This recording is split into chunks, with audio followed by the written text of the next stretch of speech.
Land that helicopter or you're going to jail. That's what the self-proclaimed HOA enforcer shouted as a rescue chopper hovered above my farmland, trying to reach a child in danger. Karen stood defiantly beneath it, flashing a fake badge and blocking the designated landing zone while panicked neighbors screamed for help. She yelled that I was in violation of HOA rules for unauthorized aircraft activity and threatened to have me evicted on the spot. But what she didn't realize was that her reckless stunt had just triggered a chain of events she wouldn't be able to stop. 7 minutes later, red and blue flashing lights lit up my property, and that was the moment her little kingdom of control began to collapse. Karen thought she held all the cards. Instead, she just signed the warrant that would bring her rule to an end. Let me know where you're tuning in from, because what happened next, it left people speechless. But let me rewind. This whole mess started 3 months ago on a Tuesday that seemed completely normal. I was in the garden with my kids Ethan and Lily watering the tomato plants that Sarah had put in before she passed. The Texas heat was already burning strong by 8 a.m.,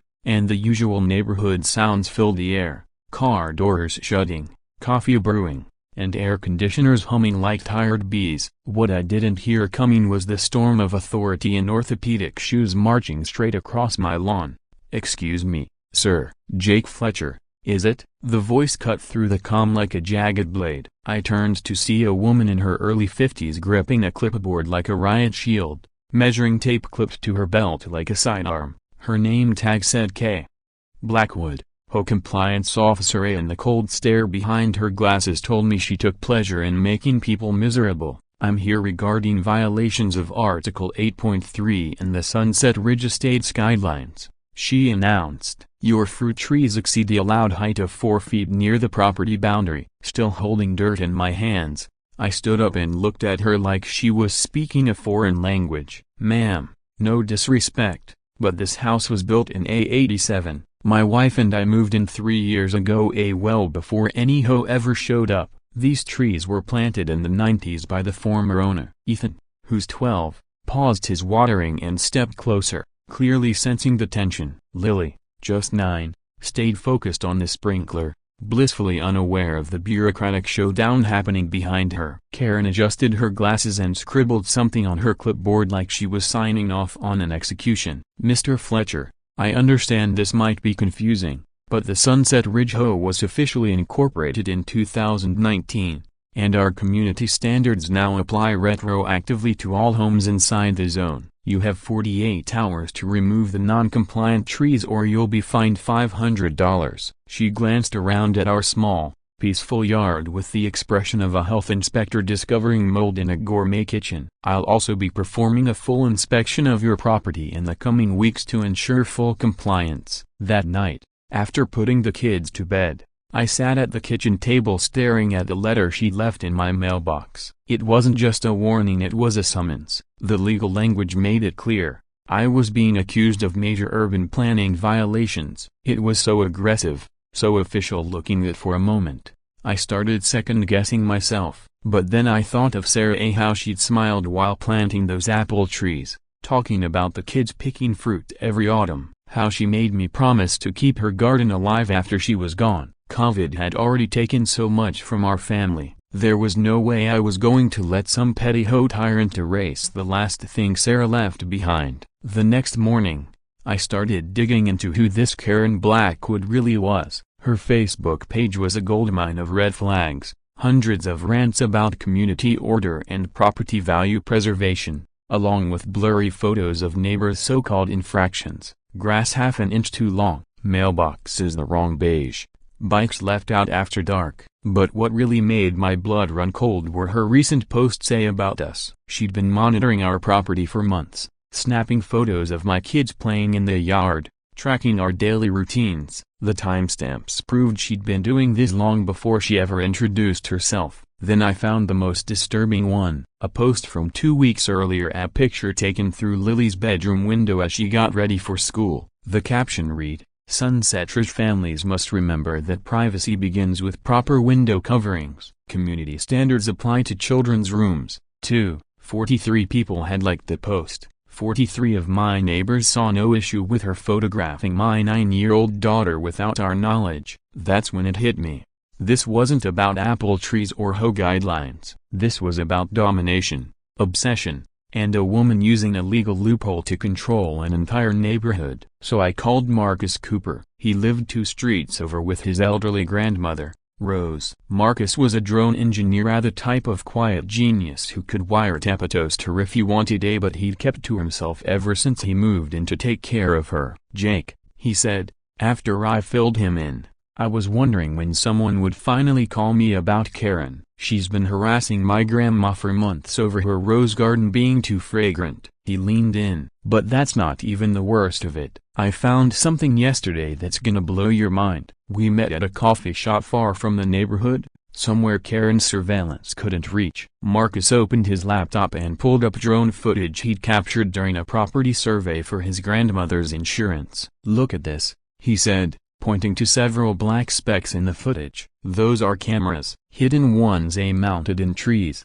disguised in lamp posts, even tacked onto utility poles. I've counted at least 12, and they're aimed directly at specific houses." I didn't need to ask, I already knew which house had the most coverage. The realization hit me like a gut punch. Karen hadn't just been spying with her phone. She'd built a covert surveillance network across the neighborhood, and in Texas, secretly recording someone on private property without their consent is a felony, with fines reaching up to $10,000 per device. We were looking at damages easily crossing 6 figures, and that was just the privacy side. "Why haven't you gone to the police?" I asked, but I already had a feeling I knew. Marcus's expression turned grim. He shut his laptop. 3 years ago," he said, "I got pulled over in my own neighborhood for driving suspiciously.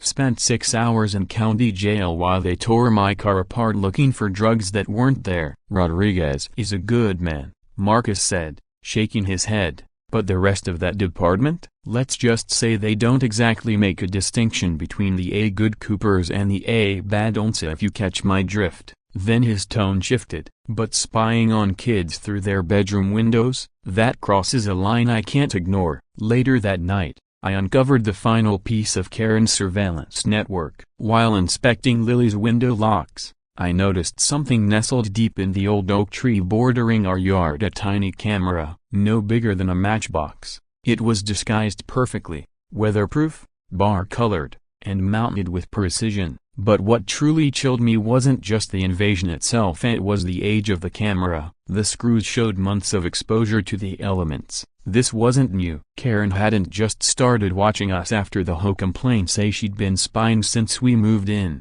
recording everything, waiting for her moment to pounce. I held the device in my palm, thinking about Sarah, how she told Ethan and Lily that home would always be their safe haven. And now that promise had been shattered, Karen had violated that sanctuary. It turned our peaceful life into a stage for her twisted obsession with control. And as I stared into the tiny black lens that had watched my daughter sleep, I felt something shift. This wasn't just about privacy anymore. Karen had crossed a line and handed me the very evidence I needed to end her reign. The battle would begin the next day. The following morning, I stood in my driveway, gripping the weather-worn camera. I needed backup, and there was only one person who had the technical know-how to unravel this mess, Marcus Cooper. But when I called him at 7 a.m., his answer caught me off guard. "Jakey, a broken bar. I appreciate the call, but I'm not sure I'm the guy for this," he said, his voice heavy with past disappointments. He sounded like someone who'd been burned before, someone who knew that going up against the powerful could come at a high price. Still,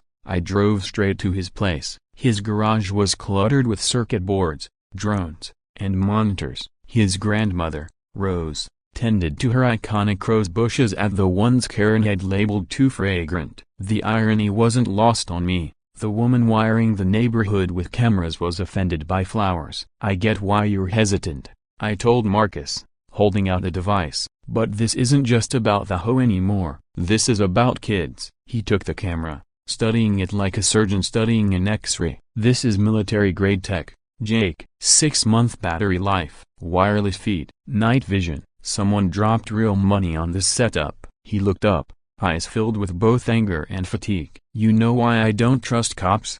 he said quietly. 3 years ago, I got pulled over right here just for being a black man in a Tesla at 10 p.m. They dragged me to jail, tore my car apart, and found nothing. I sat there for 6 hours like some criminal." The pain in his voice was undeniable, and I understood. But then his gaze shifted to Rose, humming softly as she pruned her flowers, completely unaware she'd been watched through her kitchen window for months. When I see a camera pointed at a child's bedroom, a broken bar, when I realize someone's been tracking when my grandmother takes her medication or when she's home alone. He gently placed the camera on the table. "That's a line even I won't tolerate." We spent the next 2 hours flying Marcus' drone in grid-like patterns over the neighborhood, documenting every hidden device. What we found was even worse than we expected. This wasn't some random setup. Karen had engineered a full-blown surveillance system. Each camera was positioned with surgical precision, covering angles of 12 homes in total. And these weren't random houses. Every one belonged to someone who had either filed a complaint, broken an HOA rule, or was considered undesirable in some way. Parents with kids, seniors living alone, people who'd stood up to her. It wasn't oversight, it was a hit list masked as community standards. "Jake," Marcus said, pointing at the map on his laptop, "this isn't some paranoid homeowner with a ring cam. This is organized, calculated surveillance, intelligence gathering on specific targets." He highlighted the camera positions on the map, showing their overlap and placement. It was meticulous, military-level planning, and every house she monitored had received multiple violations in the last 6 months. "She's not just watching," he said. "She's building cases." That afternoon, I made a call to the one person in law enforcement I still trusted, Deputy Rodriguez. We'd played high school football together, shared lockers, chased the same girls. If anyone would listen, it would be him. I found him at the county courthouse finishing paperwork. "Rodriguez, give me 5 minutes," I said, laying out the camera and Marcus' drone footage. "Karen Blackwood has been secretly filming families' kids under the guise of HOA enforcement." Rodriguez studied the evidence with a serious look. "Jakey, a broken bar, this is major," he said. "In Texas, recording someone on private property without their consent? That's a felony. Each camera could cost her $10,000 and land her 2 years in prison." He paused, scrolling through Marcus' surveillance map. "But here's what really concerns me, at the level of organization. These aren't just casual violations. This is targeted harassment using professional-grade tools." For the first time, I felt a glimmer of hope. Finally, someone in authority was treating this like the crime it was. But Rodriguez wasn't finished. "The problem is," he said slowly, "Karen Blackwood isn't just some unstable neighbor. She's been working the political scene for years,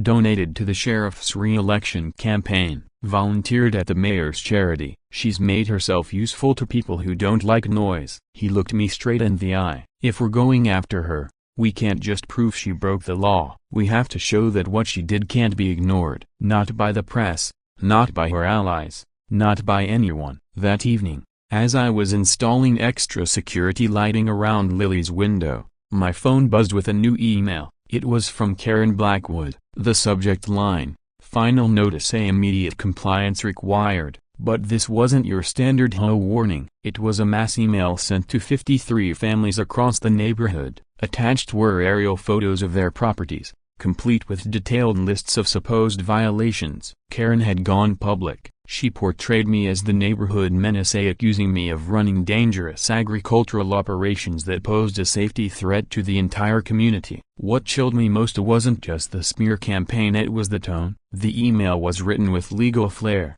citing fake county ordinances and made-up enforcement codes. She wasn't just spreading gossip, she was laying the groundwork for a legal narrative, one that painted me as some radical anarchist refusing to obey reasonable community laws. But the final paragraph made my blood boil. "Residents should be aware that Mr. Fletcher has been observed engaging in suspicious activity near other properties late at night. For your family's safety, please report any unusual behavior to HOA security immediately." I called Marcus right away. "She's not just spying anymore," I said. "She's trying to turn the entire neighborhood against me. And the scariest part? It might actually work." Marcus listened silently as I read the email aloud. Then I heard him typing rapidly on his keyboard. "Jake," he said, "I've been thinking about what Deputy Rodriguez said about needing undeniable proof. What if we give Karen exactly what she's looking for? What if we let her believe she's winning right up until the moment we expose everything she's done? That night, I lay in bed staring at the ceiling, thinking of Sarah. She always believed good people win if they stand firm and refuse to give in. Karen Blackwood was spinning a story where she was the community's guardian, and I was the villain threatening its peace. But she had no idea who she was really dealing with, because when you threaten a father's children in their own home, you start a war you won't walk away from. Marcus and I would begin building our case in the morning, and Karen was about to learn that some battles are better left unfought. 3 days after hiring private investigator Tom Brennan, I got the call that flipped everything upside down. "Jake," Tom said, his gravelly voice serious, "you'll want to sit down for this. What I found will blow the lid off this entire operation." We met at Murphy's Diner, 20 miles out of town. Tom slid a thick manila envelope across the table like it was top-secret intel. "Meet Brenda Kowalski," he said, opening the folder. The face staring back at me was a far cry from the polished clipboard-carrying tyrant I knew. Her hair was shorter, her eyes hollow. Her expression was that of someone constantly looking over her shoulder. She legally changed her name to Karen Blackwood in 2018. Tom said. She used to work for Pinnacle Security Services until she got fired for forging safety credentials. It got worse. She was selling fake clearance badges to anyone who had cash until one of her A-cleared clients looted their workplace. That's when the whole thing came crashing down. I sat there stunned, staring at the records as my coffee cooled untouched beside me. This wasn't just a nosy neighbor with control issues. This was a professional manipulator, a career con artist who had reinvented herself in our quiet neighborhood. "How does someone like this end up running an HOA?" I asked, my voice hollow. "Aren't there background checks?" Tom let out a dry laugh. "Most HOAs are run by overworked volunteers, Jake. People too trusting or too overwhelmed to vet who they're handing power to." Brenda showed up with initiative, took on the tasks no one else wanted. Before long, she was calling all the shots. But the biggest bomb hadn't dropped yet. Tom pulled out a second set of documents and my hands started to tremble. 3 restraining orders, he said, filed by former co-workers between 2017 and 2019. Each case described the same pattern: stalking, manipulation, bogus police reports, and obsessive micromanagement. She planted cameras in apartment complexes, accused people of dealing drugs. She even showed up uninvited at their kids' schools. Then Tom revealed something even darker. He handed me bank statements that made my stomach turn. The HOA treasurer, Betty Kowalski, that's Brenda's mother, and she has no clue her daughter's been using her financial identity to embezzle from the HOA fund. The numbers told a sickening story.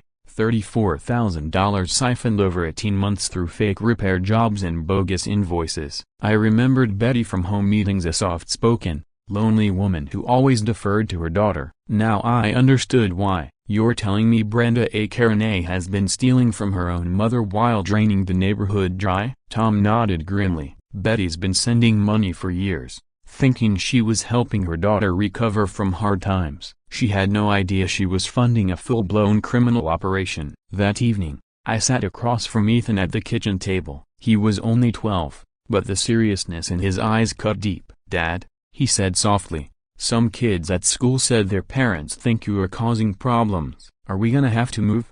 His words hit me like a punch to the chest. It was the same fear that had been gnawing at me for weeks. What if Karen really could use her influence and lies to drive us out? What if we lost everything Sarah and I had built together? I pulled him into a hug, glancing around the kitchen at Lily's crayon drawings on the fridge, at the family photos where Sarah's smile still lit up the frame. "Ethan," I said, "do you remember what your mom used to say about doing the right thing?" He nodded and whispered, "The right thing and the easy thing are almost never the same." I smiled, feeling Sarah's spirit settle in the room. "That's right, son. And when something really matters, a broken bar, when it's about protecting the people you love, a broken bar, it's supposed to be hard." Ethan had already endured more heartache than any child should. But then he asked, "What if she's stronger than us?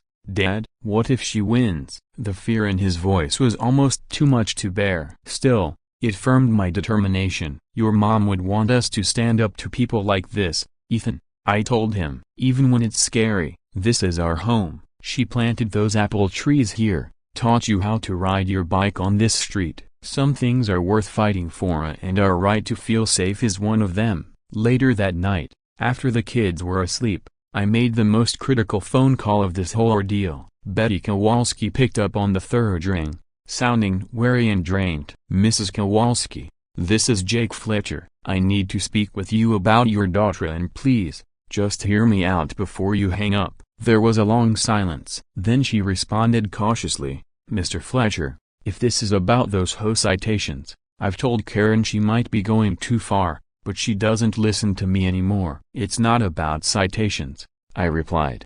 "It's about how your daughter has been embezzling funds from the community account using your personal information to do it." The silence that followed stretched so long, I thought she'd hung up. When she finally spoke again, her voice was hushed and shaken. "What are you talking about?" For the next 20 minutes, I gently explained what Tom's investigation had uncovered: the falsified name change, the siphoned funds, and the years-long pattern of deception and criminal behavior. "I always wondered how she could afford all that security equipment," Betty said eventually, her voice weighted with a mother's heartbreak. "She told me she was consulting and helping other communities improve their safety. I never imagined she was stealing from her neighbors and terrorizing them in the process." I could hear her quietly crying on the other end, a grief wrapped in disbelief. "Mrs. Kowalski, I know this is incredibly painful, but we need to stop her before someone truly gets hurt. Can I count on you to help me expose what she's done?" There was another long pause. Then, with quiet strength building in her voice, she said, "Mr. Fletcher, my daughter is unwell, and I've only made it worse by trying to love her into being better. But you're right, it's gone too far. Tell me what you need." By midnight, we had a strategy to dismantle everything Karen had built. Betty agreed to give us access to the HOA's financial records, a solid proof of the embezzlement. It felt like, for the first time since this nightmare began, we had a real shot at justice. But the next morning brought an escalation I never expected. I was making breakfast when Ethan came rushing in, his face pale and filled with fury. "Dad, there's a guy in the driveway taking pictures of our house. He's got some kind of official camera." I looked outside and saw a stocky man in his 40s, wearing what appeared to be a full police uniform, a badge, utility belt, everything. He was meticulously photographing every corner of our property. Karen stood next to him,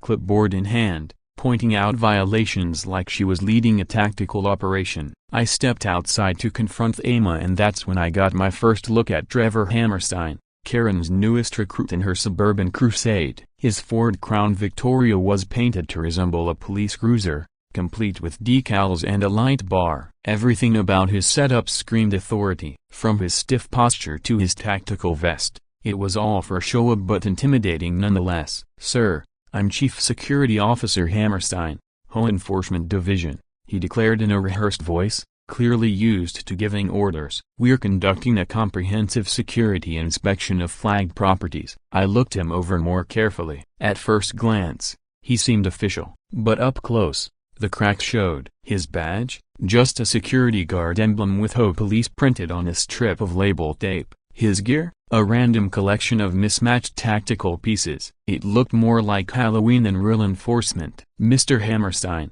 which agency do you actually work for?" I asked, because as far as I know, HOAs in Texas don't have police powers. Before he could speak, Karen jumped in, her face lit up with the excitement of someone who thought they'd finally gained the upper hand. "Mr. Fletcher, the Sunset Ridge HOA has officially partnered with Hammerstein Security Services to ensure the safety and compliance of our neighborhood. Chief Hammerstein has full authority to inspect properties and issue citations." She motioned toward Trevor as if unveiling a secret weapon, but behind the confidence, I saw something desperate in her eyes, like someone clinging to whatever flimsy lifeline she could find. Things turned even darker 3 days later when Marcus called me in a panic. "Jake, they blocked my grandma's ambulance." I could hear the raw anger and fear in his voice as he recounted what happened. Rose Cooper had suffered chest pains, and Marcus had immediately called 911. But when the ambulance arrived, Trevor's faux police cruiser was blocking the narrow street. and Trevor playing Copa demanded to see HOA-approved transportation permits before letting them pass. The EMTs had to park 2 blocks away and carry my grandma on a stretcher because that lunatic wanted to pretend he's traffic control,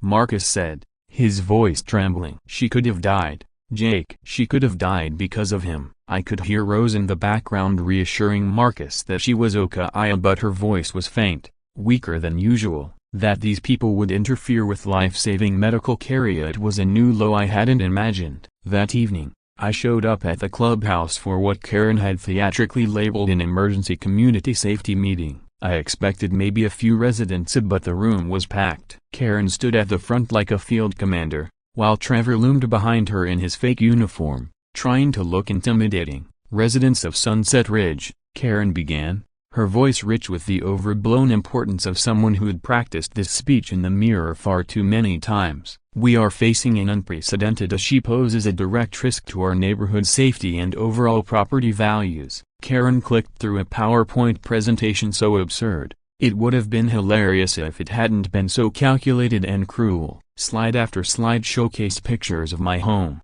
my kids, and even snapshots of our day-to-day lives, all flagged as security threats or code violations. She twisted the mundane parts of our routine into supposed proof of criminal behavior, labeling everything from Lily's bicycle left on the grass to Ethan's basketball hoop as dangerous to community peace. "This resident," she announced, pointing at a photo of me tending to Sarah's garden, "has repeatedly violated basic neighborhood guidelines." But Karen had made a crucial mistake with this over-the-top performance. Among the crowd that evening sat Judge Patricia Winters, a woman I recognized from past county court sessions, though we'd never spoken before. As Karen wrapped up, Judge Winters stood, her body language rigid with restrained fury. "Ms. Blackwood," she began, her voice steely, "can you explain under what legal authority you're conducting surveillance on private residents and obstructing emergency medical operations?" Her tone carried the unmistakable authority of someone who thoroughly knew the legal system. Trevor stepped in, trying to puff himself up like he was 10 feet tall. "Ma'am, the HOA Security Division has wide discretion under the community's enforcement policies," he said smugly. Judge Winters smiled, a tight, cold smile that made my stomach drop. In that moment, I genuinely pitied anyone who'd tried to pull a fast one in her courtroom. "Mr. Hammerstein," she said sharply, "impersonating law enforcement is a third-degree felony in Texas. That can get you up to 10 years behind bars. Care to tell me what certifications qualify you to operate that marked vehicle and wear those official-looking badges?" The room went dead quiet. Trevor's face cycled through red, then pale, then green. Karen opened her mouth to interrupt, but the judge raised a hand, immediately silencing her. "And let's be clear, interfering with emergency medical personnel is a federal offense. That carries mandatory sentencing. I recommend you both speak to legal counsel because what you are describing here isn't HOA business, it's organized criminal conduct." The meeting erupted. Residents began arguing. Karen was yelling about outsiders causing trouble. But something had shifted in the air. For the first time since this ordeal began, Karen and Trevor looked genuinely shaken. They'd gone too far, and now, they were facing someone who actually understood the laws they had only pretended to enforce. As I walked home that night, I found a strip of yellow tape across my driveway with a handwritten note attached. "Crime scene, A. Sheriff Blackwood. Ongoing investigation. Do not enter." But instead of feeling scared, I felt a strange sense of clarity. These people were desperate to hold on to their fake power. They were staging scene as nothing more than 2 frauds playing dress-up. And the next morning, I decided to treat them exactly like the criminals they truly were. The real battle had begun, and for the first time, I felt sure of who would come out on top. The following Saturday morning brought the kind of bright, breezy Texas weather that almost makes you forget you've been at war with your hoe. I'd spent weeks organizing our open farm day, an event meant to welcome local families into Sarah's garden and show them that our homegrown project was about unity and learning, not rebellion. 15 families had signed up to bring their kids for a day of hands-on activities, learning to grow vegetables, compost, and live more sustainably. It was meant to be a step toward peace, a way to counter the narrative Karen had painted us into. Deputy Rodriguez arrived with his son Mason around 10. Mason's energy hit the property like a bolt of sunshine. He dashed between garden beds, rapid-firing questions about worms, irrigation, and tomato vines. For the first time in a while, Rodriguez looked at easy just a dad enjoying his kid's curiosity instead of an officer under pressure. "Jake, this is what this place needs," he said, watching Mason crouch down beside a tomato plant with laser focus. "These kids need to know where their food comes from. They need to get their hands dirty with something that matters." I was showing a small group how to identify herbs when Mason spotted the old chicken coop at the back of the lot. Sarah had built it during her brief chicken-raising phase before we learned that city sounds made the birds too anxious to lay regularly. We'd since converted it into a trellis for pole beans, but the peaked roof and sturdy beams still stood tall about 8 feet high, making it an irresistible playground to adventurous kids. "Mr. Fletcher, can I climb up there and take pictures of the whole garden for my school project?" Mason asked, already scanning the wood for handholds. I should have told him should have known better than to let anyone climb a structure originally meant for poultry. But Mason was Rodriguez's son, and I wanted to show him I trusted him to be careful. "All right," I said, "but be super cautious and don't go higher than you can safely get down from." What happened next felt like a slow-motion nightmare. Mason had made it about 6 feet up when the main beam, weakened by years of harsh Texas weather, snapped with a loud crack, almost like a gunshot. The whole structure gave way, collapsing sideways. Mason vanished beneath a mess of beams and wire. A heavy silence lasted a beat, then came the most terrifying sound I've ever heard. Rodriguez screaming his son's name while a wave of parents rushed toward the wreckage. I reached Mason first. He was trapped beneath the heaviest beam, his leg twisted at a sickening angle. His face was ghost white and fading fast. I pressed my ear to his chest. His breathing was shallow and uneven. "Don't move him," Rodriguez yelled, falling to his knees beside us. His voice cracked, but his training was in control. "Possible spinal trauma, possible internal bleeding. Call 911. I was already on the phone, but Mason's breathing worsened with each second. Rodriguez's eyes started to reflect the fear he was trying to suppress. The 911 operator confirmed our worst fear. Due to our location and Mason's suspected injuries, he'd need airlift transport immediately. "We're dispatching a UH-60 Blackhawk," the dispatcher said. "ETA 7 minutes. You need to clear a 100-foot landing zone and remove anything that could be thrown by the rotor Washington." Parents scattered, racing to move vehicles and tie down anything loose. I stayed kneeling next to Mason, trying to keep him alert by chatting about his school project and how proud his mom would be of the photos he'd taken of his garden. But by the time we caught the distant thump of the helicopter's rotors, Mason had stopped reacting. His lips were turning a pale blue, and Deputy Rodriguez was giving him rescue breaths, tears falling freely down his cheeks. Then, like a miracle, the Blackhawk crested the treetops, searching for a safe place to land in our makeshift clearing. It felt like we were finally getting a break. Mason would be flown to the hospital, the trauma doctors would patch him up, and one day,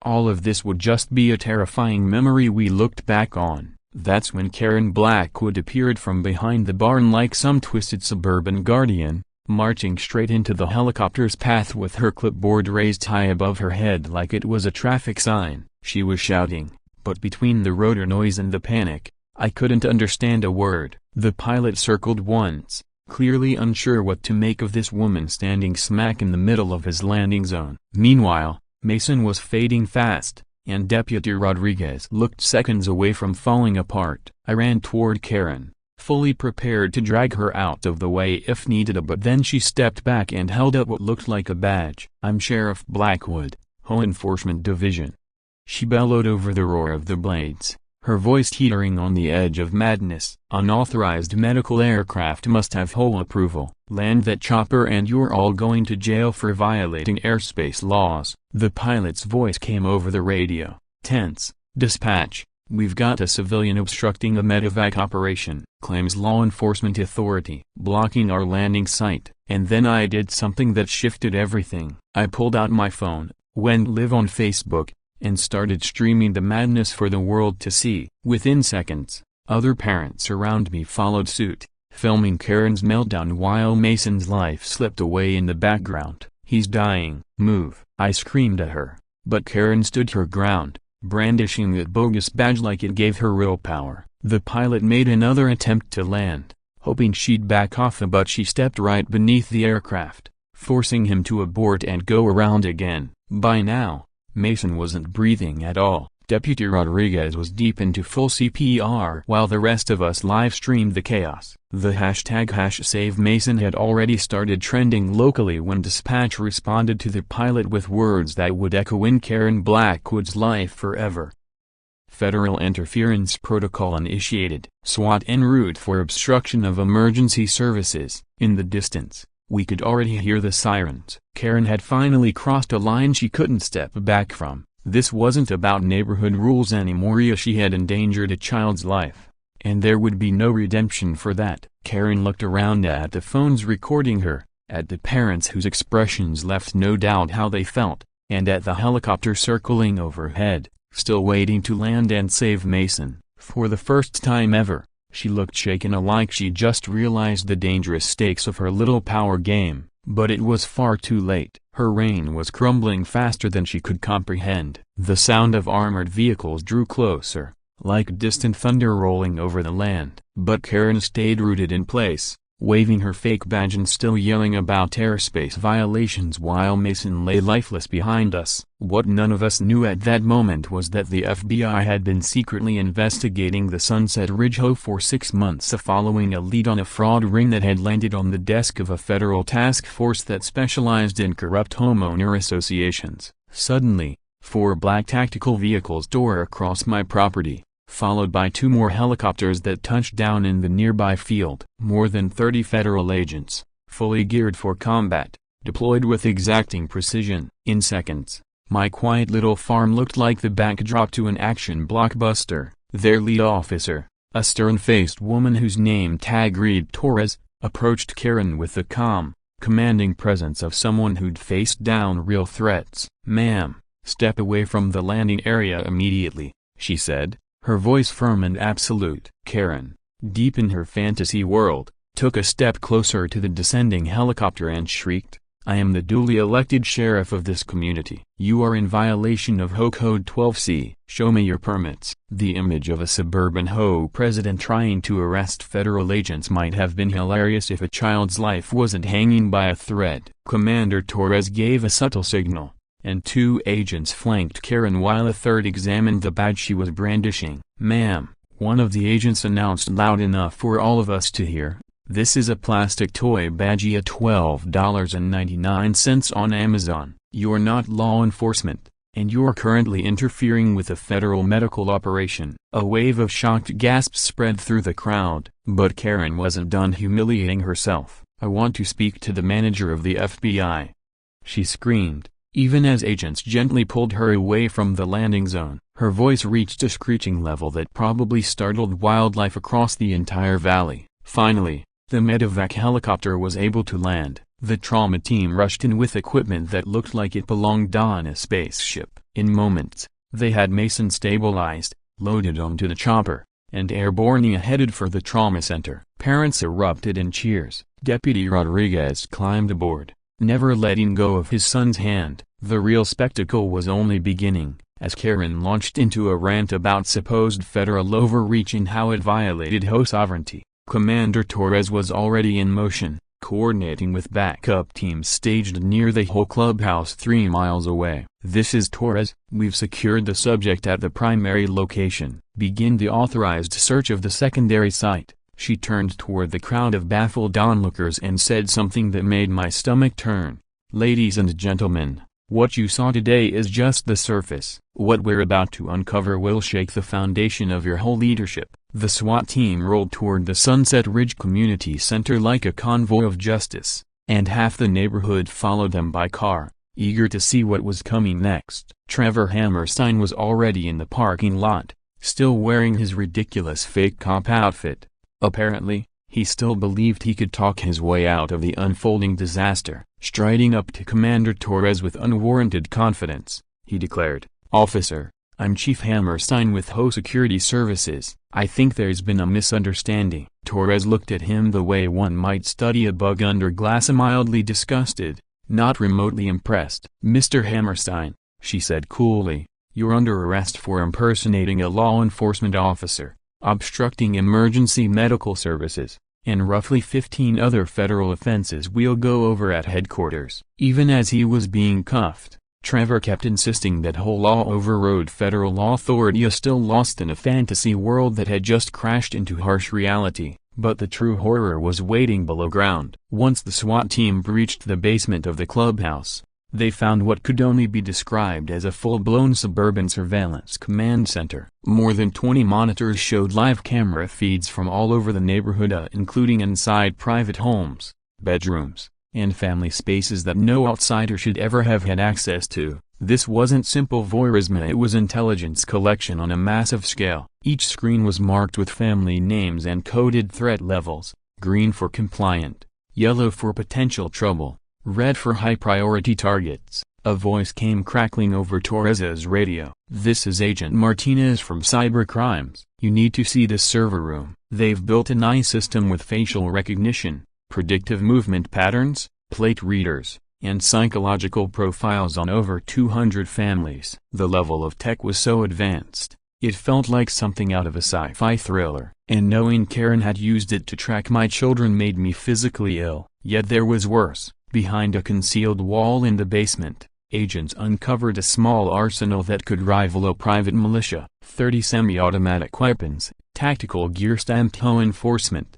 tear gas canisters, and body armor with fake official patches. Trevor's pretend cop persona wasn't just for show, it was clearly meant for an eventual armed campaign that, thankfully, never happened. The mere thought of what could have occurred if their paranoid fantasies had escalated into real violence kept me awake for weeks afterward. And though the illegal finances were less immediately terrifying than the surveillance and weapons, they exposed a web of corruption that extended far beyond our neighborhood. A total of $9 million in cash was seized from 47 hidden safety deposit boxes scattered throughout the building, all of it labeled as community improvement funds supposedly spent on maintenance and landscaping. Agent Martinez later broke it down. Karen and Trevor had been operating a money laundering scheme involving fake HOAs across 3 states. They funneled drug money through bogus community fees and made up improvement projects. Betty Kowalski eventually showed up, looking like she'd aged a decade in a week. She handed Commander Torres a hard drive packed with 8 terabytes of financial records she'd been secretly copying for months,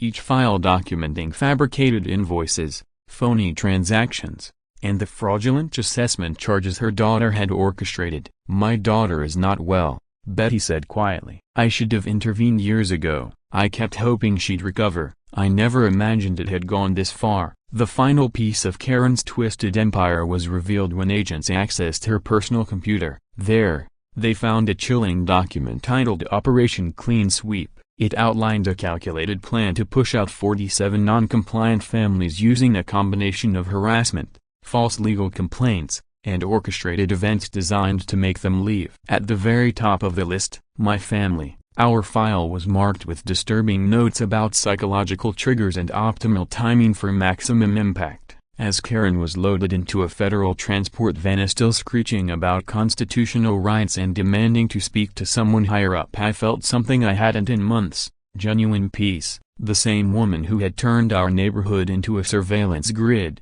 stolen from her own community, and allowed a child to nearly die rather than admit she wasn't in control, was finally facing justice. The scene in the parking lot was surreal. Neighbors who hadn't spoken in years were hugging. Isolated families, once afraid to push back, were reuniting. Kids who'd been too scared to play outside were now running free, as if someone had unlocked the gates of their personal prison. For the first time in a long time, our neighborhood felt like a true community again. "Hey everyone, Jason Miller here, checking in from my apartment in Chicago. And I've got a question for you. If you were in Jake's shoes, standing there watching this all unravel, what would you be thinking in that moment?" Drop your thoughts in the comments. I'd love to hear your take before we get to the final chapter of this wild story. 6 months after the federal raid that dismantled Karen's suburban reign, Mason cut the ribbon to our new community garden with a pair of golden scissors glinting in the morning sun. He had fully recovered from his injury and in the process,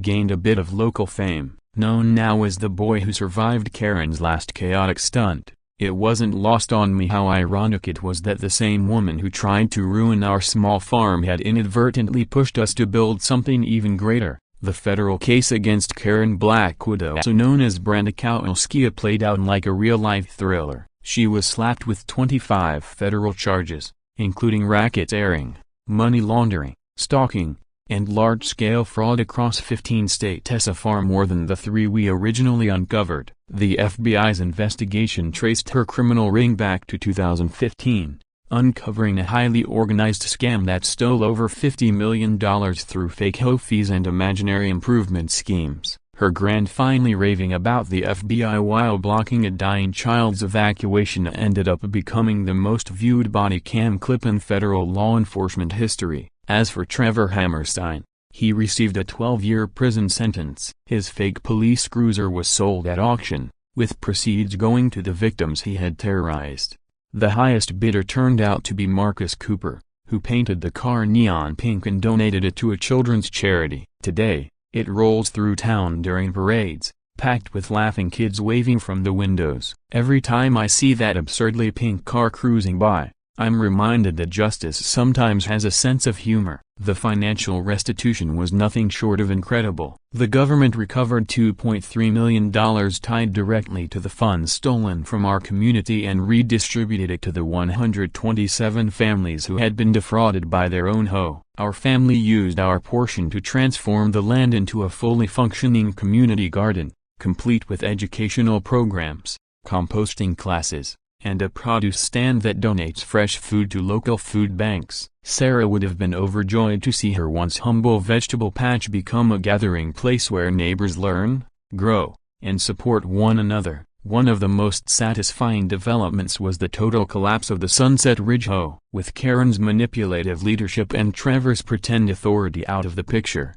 the whole operation fell apart like a bad dream. The residents voted unanimously to replace it with a neighborhood association focused not on grass length or mailbox colors, but on hosting block parties and keeping shared spaces clean. We even installed a sign at the entrance that read, "HOA Free Zone A Freedom since 2024. It quickly became a photo op for visitors passing through. On the personal front, something unexpected blossomed. Judge Patricia Winters and I started dating, bonded by what she jokingly called our shared legal rebellion against suburban oppression. She'd been fighting people like Karen from the bench for years. When she met someone who had stood up to that same corruption in real life, she was more impressed than I had guessed. Ethan and Lily took to her immediately, especially when she started teaching them constitutional law while helping them build raised garden beds. I'm certain Sarah would have approved, but what I cherished most was the new atmosphere that had taken root in our community.